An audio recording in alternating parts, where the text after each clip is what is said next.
Hi guys, आज के इस वीडियो में हम लोग सीखने वाले हैं कि प्रोजेक्टाइल मोशन क्या होता है और उसके पूरे रास्ते के एनालाइज करेंगे। कहाँ वेलोसिटी जीरो होता है, कहाँ पे क्या होता है, एक्स में कितनी वेलोसिटी होता है, वाई में कितना होता है, सब कुछ डिटेल में जानेंगे। ये देखते हैं प्रोजेक्टाइल मोशन क्या होता है कि अगर कोई व्यक्ति 2D मोशन कर रहा है और वो भी ग्रेविटेशनल के अधीन, मतलब गुरुत्वाकर्षण के अधीन अगर कोई व्यक्ति किसी समतल में गति कर रहा है तो उस गति को ही बोलते हैं प्रक्षेप्य गति। यानी कुछ ऐसे, अगर मैं किसी वस्तु को ऐसा फेंक दूं u वेलोसिटी से सम एंगल थीटा, एक्स अक्ष के साथ थीटा एंगल पर u वेलोसिटी किसी पार्टिकल को फेंक रहा थे, तो कुछ इस पाथ पर यह वस्तु गति करती है।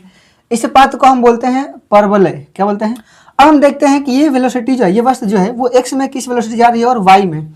अगर मैं इसमें x के देखूं तो इसका x कंपोनेंट कितना आ जाएगा, u cos थीटा, और y में इसका वेलोसिटी कितना होगा, u sin थीटा।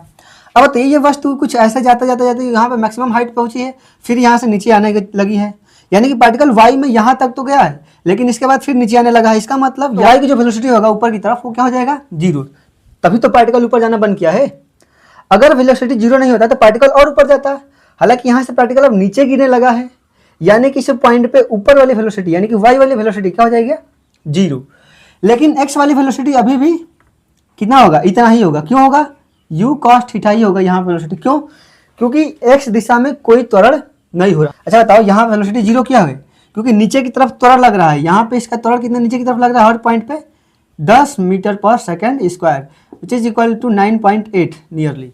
मतलब इसको 9.8 होता है, हम लोग क्वेश्चन करते समय 10 लेते हैं, यानी कि इतना त्वरण हमेशा नीचे की तरफ लग रहा है, इसलिए इसका वेग घटते घटते घटते घटते यहाँ पे क्या हो गया, जीरो हो गया। और x की वेलोसिटी चेंज नहीं हुई क्योंकि x में कोई त्वरण नहीं है। ये वस्तु यहाँ पे गिरेगा तो यहाँ पे इसका x की वेलोसिटी तो सेम रहेगी, u cos थीटा, लेकिन y की वेलोसिटी कुछ बदल जाएगी, इसको हम बोलते हैं vy। इसको हम निकाल सकते हैं, इस वेलोसिटी को हम निकाल सकते हैं। अगर मुझे पता चल जाए कि यहाँ से यहाँ तक आने में कितना टाइम लग रहा है तो इस वेलोसिटी को हम निकाल सकते हैं, vy बराबर uy प्लस at। इस फार्मूले का प्रयोग करके हम यहाँ पे इसका पार्टिकल का वेलोसिटी, अंतिम वेलोसिटी फाइंड आउट कर सकते हैं। तो इसमें हम लोग अगले वीडियो में लाएंगे कि इसका मैक्सिमम ऊंचाई कितना होता है, यहाँ से यहाँ तक जाने में टाइम कितना लगता है और ये रेंज इसका कितना होता है। ये सब कुछ कैलकुलेट करेंगे नेक्स्ट वीडियो में। जय हिंद।